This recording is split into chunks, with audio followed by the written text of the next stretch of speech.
de latim. E hoje nós vamos falar sobre o primeiro sola, o sola gratia, somente a graça. Aliás, não foi à toa que cantamos essa música, a maravilhosa graça agora.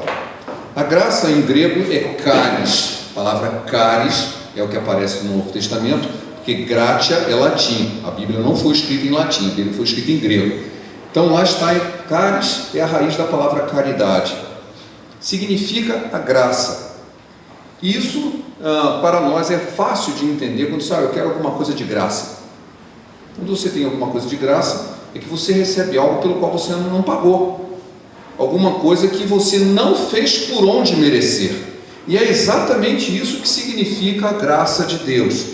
Deus, quando a palavra de Deus nos diz que Ele nos dá graça, significa que Ele nos está dando alguma coisa pelo qual nós não fizemos por merecer.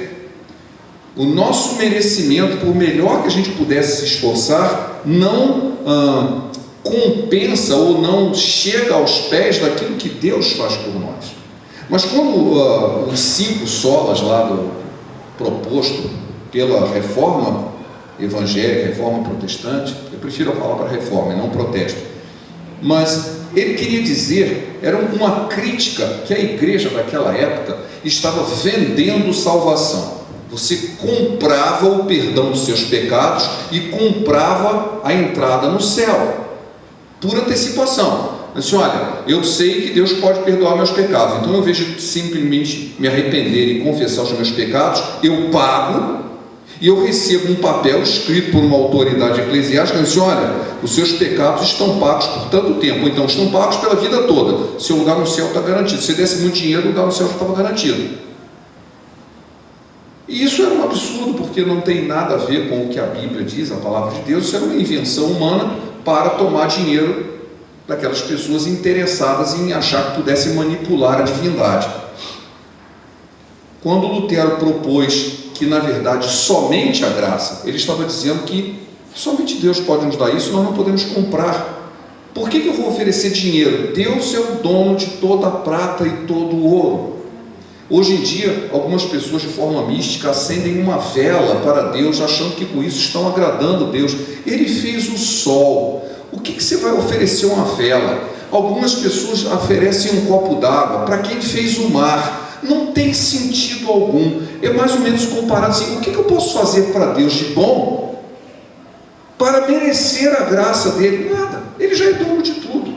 Por isso é que se chama graça, porque Ele nos dá a bênção, mesmo que a gente não tenha feito nada por onde merecer. Ele nos dá a salvação através de Jesus, pela fé em Jesus, sem que isso tenha merecimento próprio. Não foi algo que eu fiz que fez o merecimento, foi algo que Jesus fez por mim. E é sobre isso que eu preciso saber de fé, aceitar o que Jesus fez por mim, aceitar o seu senhorio na minha vida, e então receber o dom da vida eterna de graça. Essa é a graça que está mencionado lá. Mas hoje eu quero falar algo mais, porque a Bíblia não fala somente dessa graça. A graça de Deus é maior do que isso, porque senão eu poderia cair no seguinte problema: olha, a graça de Deus garante lugar no céu, por enquanto aqui você fica só no meio do inferno, o negócio está ruim pra caramba, mas fica tranquilo, porque quando você morrer você vai estar no céu, porque a graça de Deus já comprou o lugar no céu. Não é isso que a Bíblia diz. A Bíblia diz que a graça começa hoje, agora, para todo aquele que tem Jesus em sua vida. Vamos abrir as nossas Bíblias em 2 Coríntios, capítulo 12, dos versículos 7 a 10. Eu não preciso achar que a graça de Deus, ela vai me abençoar o dia que eu morrer e vai abrir as portas do céu para mim. Isso é verdade, mas não é só isso, é muito mais do que isso. 2 Coríntios, no capítulo 12, dos versículos 7 a 10. É um texto bastante conhecido. Todos abriram, amém?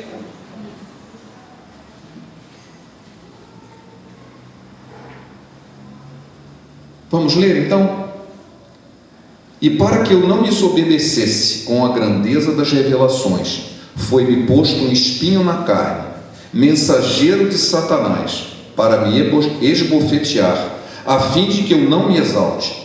Por causa disso, 3 vezes pedi ao Senhor que o afastasse de mim. Então ele me disse: a minha graça te basta, porque o poder se aperfeiçoa na fraqueza. De boa vontade, pois, mais me gloriarei nas fraquezas, para que sobre mim repouse o Espírito de Cristo.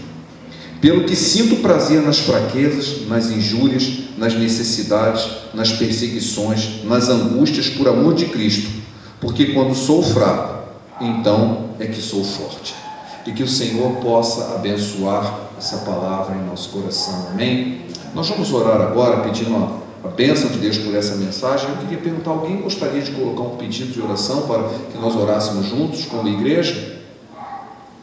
Nós temos orado sempre pelo nosso país, isso é uma coisa que a gente deve continuar orando.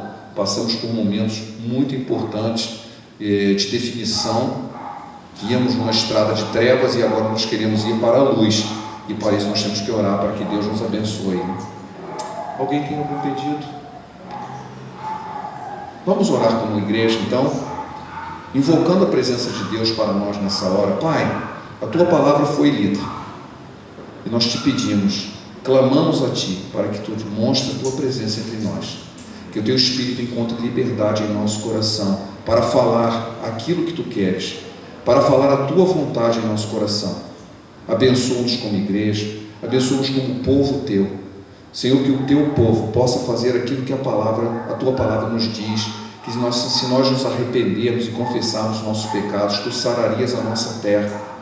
Ó Deus, nós clamamos a Ti, venha, ó Pai, ser propício a nós. Tem misericórdia de nós, Senhor.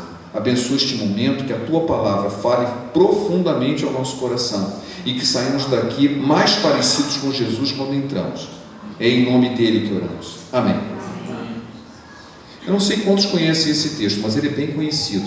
É conhecido como espinho na carne.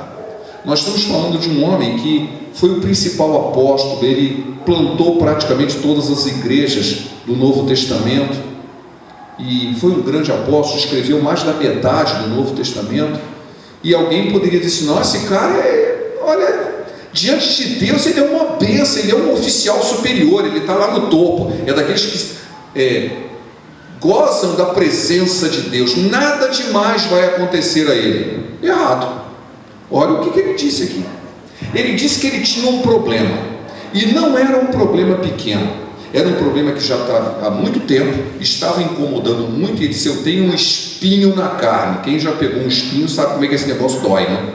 Principalmente na ponta dos dedos, dói a peça. Esse eu tenho um espinho, e esse espinho está me doendo faz tempo. O que faz com isso? Ora. Mas ele orou 3 vezes. E o que Deus respondeu? A minha graça te basta. Muito interessante. Primeiro que a gente tem que pensar aqui, que espinho seria esse?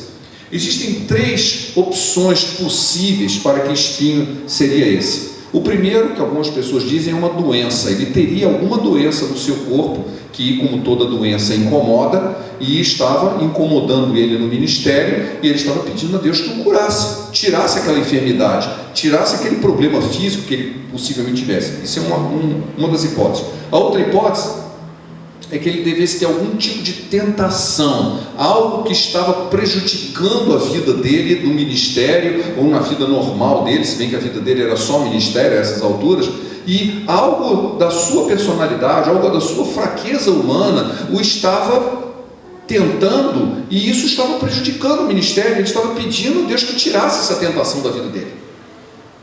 E uma terceira hipótese: esse espinho era uma pessoa que estava perseguindo ele, um inimigo pessoal de Paulo. Eu particularmente prefiro a última hipótese. Eu acho que o espinho na carne era uma pessoa. Para quem já conhece, quando você tem alguém que realmente por algum motivo que ele é seu inimigo, você sabe que espinho significa isso, porque ele te persegue e incomoda. E o apóstolo Paulo estava pedindo para que Deus removesse esse espinho. E nós estamos acostumados a ouvir isso: olha, quando a gente faz uma oração, Deus responde sim, Deus responde não, ou Deus responde espera. Essa resposta foi um pouco diferente. Na verdade, Deus disse não, mas ele disse alguma coisa a mais do que não. Ele disse sim: você não precisa, porque você já tem algo muito maior. Eu não vou remover o espinho, porque eu tenho algo mais na sua vida. graça, e essa graça que eu te dei é suficiente. Ele não disse assim: olha, a graça que eu vou te dar, quando você morrer, você vai ser recompensado por esse sofrimento que você está passando agora. Não foi isso que foi dito. A graça que você já tem, que você recebeu, já está agora, no presente, ela é transbordante, ela é suficiente para que você passe por esse processo, sem precisar da intervenção que você está pedindo. E isso é muito sério. A gente precisa entender melhor isso. Como que pode Deus permitir que você passe por problemas? Ora, porque a graça de Deus vai nos permitir isso. Há um tempo atrás tinha um anúncio na televisão, acho que já passou tanto tempo que ninguém nem mais vê. Mas era interessante porque a pessoa dizia assim: se você está doente, você procura um médico. Se você está com problemas na justiça, você procura um advogado. Se você está com problemas de limpeza, você deve procurar uma lavadeira ou alguém que entenda de produtos de limpeza. Lógico que era uma propaganda de produtos de limpeza. Mas usando esse raciocínio, você pode aplicar perfeitamente a Deus. Por quê? Porque Ele conhece todas as coisas. E se Ele conhece todas as coisas, é a Ele que eu tenho que recorrer para entender o que está acontecendo. E aí Ele chega e diz assim: não, mas eu já te dei algo melhor. Deus me deu algo melhor. Sim, a minha graça. Jesus contou uma parábola que nós chamamos a parábola do credor incompassivo. Jesus contou isso em mais de um evangelho. Disse o seguinte: olha, tinha um sujeito que ele devia um dinheiro enorme para um sujeito muito rico, e aí ele não tinha como pagar, porque era muito dinheiro. Aí o indivíduo chama ele, o dono, o credor, diz assim: olha, eu resolvi perdoar a sua dívida. Tá bom, ficou todo feliz. Quem não vai ficar feliz por ter a dívida perdoada? Aí ele sai e encontra uma pessoa que também devia dinheiro para ele, só que era um dinheirinho desse tamanhozinho assim, na proporção de 1 para 100 ou mais, a menos no caso, menos de 1 para 100, 1 centésimo. Aí o cara chega e pergunta assim: olha, você pode me perdoar a dívida? Já tinha sido perdoado 100. Aí o cara deve 1. Aí disse: não vou te perdoar não, vou mandar você para a cadeia. Aí o credor chega e diz: vem cá, eu acabei de perdoar 100 e você não consegue perdoar 1? Essa é a natureza humana. Nós temos um problema. Deus já nos deu 100 soluções, mas eu queria que aquele problema é um espinho na carne. Assim, mas eu já te dei 100, a minha graça te basta. Isso faz assim: mas vem cá, Deus me abençoou. Por que eu vou achar que eu sou agora sofrendo porque eu tenho um problema, quando a bênção que Deus já me deu de graça é muito maior do que o problema que eu estou passando? Essa foi a palavra que ele recebeu. De uma certa, a gente vai ver mais coisas, mas isso é a palavra só: eu já te dei um monte de coisa, você não deveria estar reclamando disso. Existe outro texto que recentemente eu até mencionei aqui, de 2 Crônicas, no capítulo 25, 9, quando o rei Amazias ele vai para uma guerra, e ele tinha contratado o exército que Deus não abençoava. Ele disse: olha, não leva essa gente com você não, porque você não vai ganhar essa batalha com essa gente, você vai ganhar a batalha pelo meu poder. Ele disse: mas eu já paguei um dinheiro fabuloso para essa gente. O profeta diz para ele o seguinte: muito mais do que isso tem para te dar o Senhor. A gente tem que pensar nisso. Quando você estiver passando por um problema, se tiver um espinho na carne, lembra que muito mais do que isso tem para te dar o Senhor. Muito mais bênção do que o espinho ele tem para te dar. Era exatamente isso que Paulo recebeu como resposta. Só que ele fala um pouco mais. Ele disse que ele sabia a causa desse problema. Ele diz o seguinte: foi-me posto um espinho na carne, para que eu não me ensoberbecesse. Então havia uma razão. Ele estava vivendo uma vida tão abençoada que isso poderia levá-lo a ficar soberbo. Ele disse: olha, para evitar isso, apareceu um problema. E era um problemão, era um espinho na carne. Ora, nós sabemos que todos nós passamos por vários tipos de problema, muitos tipos de problema. Alguns são consequência direta dos nossos pecados. A gente faz e depois sofre as consequências. Esse a gente não devia chamar de espinho na carne, porque fomos nós mesmos que pusemos. Em Gálatas capítulo 6, versículo 7, diz: olha, não se engane, aquilo que o homem semear, isso também ceifará. Se você plantou, você vai colher. Você fez uma coisa que não devia, cometeu um pecado, isso aí vai ter consequência na sua vida. Isso não é espinho na carne, é consequência do seu pecado. No caso de Paulo aqui, ele disse: olha, eu sei o motivo pelo qual isso chegou à minha vida, mas eu sei também a procedência. Mensageiro de Satanás. Aquilo não veio por acaso. A palavra mensageiro aqui, ângelos, que é a tradução de anjo. Um anjo do diabo que estava fazendo isso para ele. Por isso que eu acho que ele está se referindo a uma pessoa, porque ele se refere a um anjo de Satanás. Ele está se referindo a uma pessoa que ele compara a um demônio. Devia ser uma pessoa bem chata mesmo. Ele estava implicando com aquela pessoa e disse: olha, eu tenho espinho na carne, esse cara é um demônio, ele é um anjo de Satanás, ele veio para me perturbar. Eu disse: não, mas a minha graça te basta. Até mesmo quando é de origem demoníaca, aliás, eu diria até principalmente, a graça de Deus é suficiente como solução adequada para a minha vida. Mas será que Deus tem uma solução para cada probleminha que você tem? Isso, quando eu estava meditando nessa mensagem, eu me lembrei que uma das primeiras vezes que eu estive aqui em São José dos Campos, isso foi há muito tempo atrás, 1981, eu vim aqui o cara era meu chefe, com uma pessoa do meu trabalho, nós viemos aqui visitar o CTA, ficamos hospedados ali no centro da cidade, e como era no meio da semana, eu consegui convencer aquele homem a ir na igreja comigo. Ele foi na igreja cristã evangélica, que ficava ali perto do centro da cidade. E lá ele ouviu que Deus tem um plano para cada um de nós. E ele veio debochando, né? Ele disse: é muito plano, fala a verdade, um plano para cada um. Eu disse: por que você está estranhando isso? Você já olhou sua impressão digital? Tem alguma diferente? Não. Você já ficou sabendo que as zebras todas são diferentes? As trilhas delas são aquelas estrias que elas têm, aquelas pinturas, são todas diferentes, são individuais. Não existe uma zebra igual a outra, não existe um dedo igual ao outro. O mesmo Deus que tem criatividade para propor uma impressão digital para cada pessoa, e por isso se chama indivíduo, né? É uma impressão individual, né? Você acha que ele não pode ter um plano para cada um de nós? E então, pegando nesse gancho, será que ele não tem uma solução para cada um de nós? Claro que tem. Claro, ele não apenas tem um plano para cada um de nós, ele tem uma solução para cada um de nós. E a solução que ele tem é a graça que ele nos dá. Nós temos recebido bênçãos de Deus todos os dias, de livramentos, de bênçãos de todos os tipos, que nós não fizemos por onde merecer. E quando aparece alguma coisa que a gente merece, é um espinho na carne. Não, Senhor, eu tenho graça para isso, que compensa tudo isso, compensa, sem dúvida compensa. Mas há algo mais importante ainda, porque no versículo 9, ele disse o seguinte, no versículo 8, eu pedi 3 vezes para Deus me afastar de mim, e ele me disse: a minha graça te basta, porque, tem um porquê, o poder se aperfeiçoa na fraqueza. De boa vontade, pois, me gloriarei nas fraquezas, para que sobre mim repouse o poder de Cristo. Aqui é a chave de tudo. A minha graça vai estar sobre você, e eu não vou tirar esse espinho, sabe por quê? Você precisa passar por isso. A verdade é que nós precisamos passar por certos problemas, sem os quais a gente não alcançaria uma maturidade espiritual. Tem certas coisas da espiritualidade que nós não aprendemos senão através de problemas. É lógico que não é bom isso, mas existe uma forma muito simples de você entender isso. Você já viu esse pessoal na televisão bombado? Cara, achei aquele corpo todo musculoso, às vezes umas mulheres muito bonitas, né?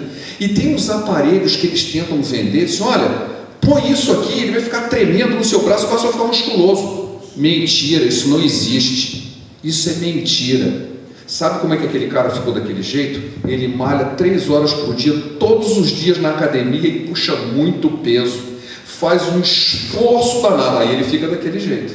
Não existe jeito dele ficar musculoso deitado, ou então fazendo nada o dia inteiro, comendo o que não presta. Mas eu vou ficar musculoso porque eu vou arranjar um aparelho, eu vou ficar bonzão. Não vai. Só vai ficar fazendo esforço. Maturidade espiritual é assim. Você vai ficar maduro como? Não fazendo nada, não passando por nenhum problema. Não vai. Não vai. Eu e Teresa fazemos ginástica frequentemente, né? Mas eu gostaria de fazer mais do que podia, mas... E aí acontece o seguinte: na academia eu vejo algumas pessoas que chegam lá com aquela cara se arrastando, né? Outros estão lá, Algumas mulheres levantam umas coxas maior do que o meu pescoço, assim, enorme, puxam peso, mas fazem um esforço enorme. Eu não vou entrar no mérito do porquê que elas fazem isso, qual a motivação, mas eu te garanto uma coisa: elas só têm o corpo que tem porque estão malhando. A gente quer ter um corpo espiritual forte, mas não quer malhar, não quer fazer força. Bom, vai continuar fraco, é isso. Você não vai continuar barrigudo, vai continuar daquele jeito mesmo, não faz força. Se nós queremos nos fortalecer, se olha, meu poder se aperfeiçoa na fraqueza. Você quer ser forte? Você vai ter que passar por isso. A verdade é que a palavra de Deus nos diz que o nosso crescimento espiritual, ele passa através de certos problemas, não como consequência do pecado. Eu falei antes, consequência do pecado não fortalece ninguém. A Bíblia diz que ninguém fortalece a sua vida com sua própria iniquidade. Isso é texto bíblico. Então não é o pecado, você não vamos fazer um monte de coisa que não presta e depois eu vou ficar mais forte. Não, você vai ficar pior. Eu não estou me referindo à consequência do pecado, estou dizendo que são problemas que vêm à sua vida, no caso, mensageiro de Satanás que vem à sua vida, eles vão te ajudar a se fortalecer. Por quê? Porque a gente, nessas horas, não controlamos mais a situação. A gente começa a confiar em Deus. Quando você está diante de uma situação a qual você não controla, você tem uma pessoa que você não, ela tem mais força que você, ela tem mais poder do que você, ela pode te machucar e você não pode se defender, você se sente desprotegido. E você passa a confiar mais em Deus, você passa a confiar na graça de Deus. Eu preciso que o Senhor intervenha, eu preciso ter esperança no Senhor. Isso fortalece a minha fé, fortalece a minha maturidade espiritual. É exatamente isso que a palavra de Deus diz: olha, o meu poder se aperfeiçoa na sua fraqueza. O Paulo entendeu isso. Ele disse: então eu vou ficar contente com isso, porque quando eu sou fraco, então eu sou forte. Quando eu passo pela fraqueza e essa fraqueza é exposta a esse problema, eu vou me fortalecer, porque o poder de Deus vem sobre mim. Uma árvore açoitada pelo vento, ela se torna mais forte. Uma árvore que cresce no meio das outras é fraca. Eu vivi isso o ano passado, quando eu cortei uma série de árvores que o vizinho estava reclamando, que estava causando problemas no terreno dele. Haviam 23 árvores muito grandes, e havia uma outra no outro terreno. Na primeira ventania, todas as outras caíram todas de uma vez. Mas elas estão aqui há mais de 25 anos, sempre teve vento. Por que ela caiu? Porque eu cortei as outras. Elas não estavam preparadas, elas não cresceram sobre o vento, estavam protegidas. No momento que se desprotegeu, pum, caiu tudo. Se nós estamos sujeitos ao vento, nós nos fortalecemos. Então, nós precisamos conviver com o espinho na carne. Estou dizendo que as pessoas têm que desejar isso, não é esse tipo de masoquismo que eu estou falando. Mas se você tem um espinho na carne, mesmo que ele seja um mensageiro de Satanás, saiba de que essa é uma oportunidade para que o poder de Deus se aperfeiçoe em você, porque a graça de Deus vai te dar. Assim, olha, se você tem esse problema, Deus vai te dar graça. Ele disse: a minha graça te basta. Você está comigo, mas eu tenho graça para você. Você não está sozinho, você está sendo abençoado, você está sendo agraciado. O que Paulo viu disso? Paulo entendeu perfeitamente, porque no versículo 10 ele nos diz o seguinte: eu sinto prazer nas fraquezas, nas injúrias, nas necessidades, nas perseguições, nas angústias por amor de Cristo, porque quando sou fraco, então eu sou forte.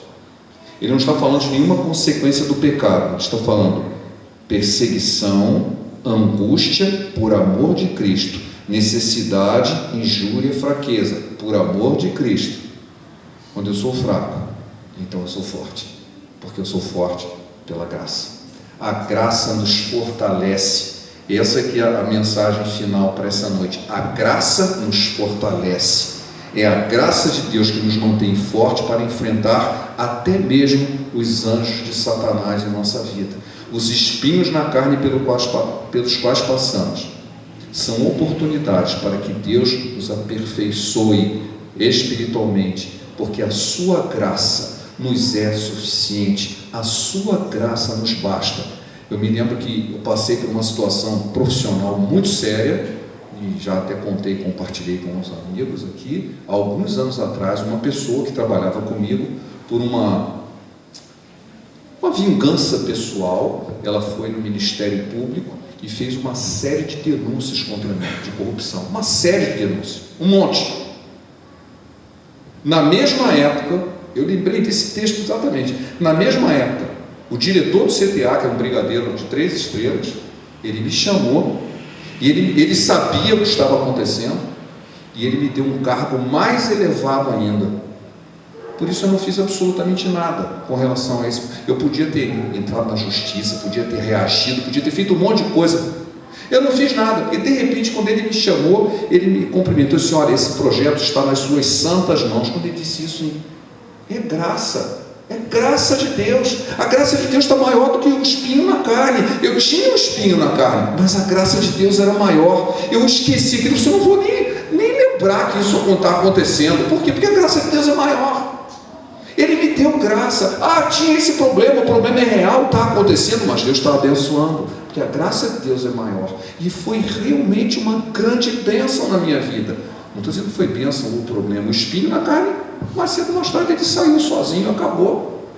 Mas a bênção de Deus permaneceu. A graça de Deus é eterna, ela é permanente. O espinho na carne é provisório. A graça de Deus é permanente. Ela nos fortalece. Ela é dom de Deus para a nossa vida, amém?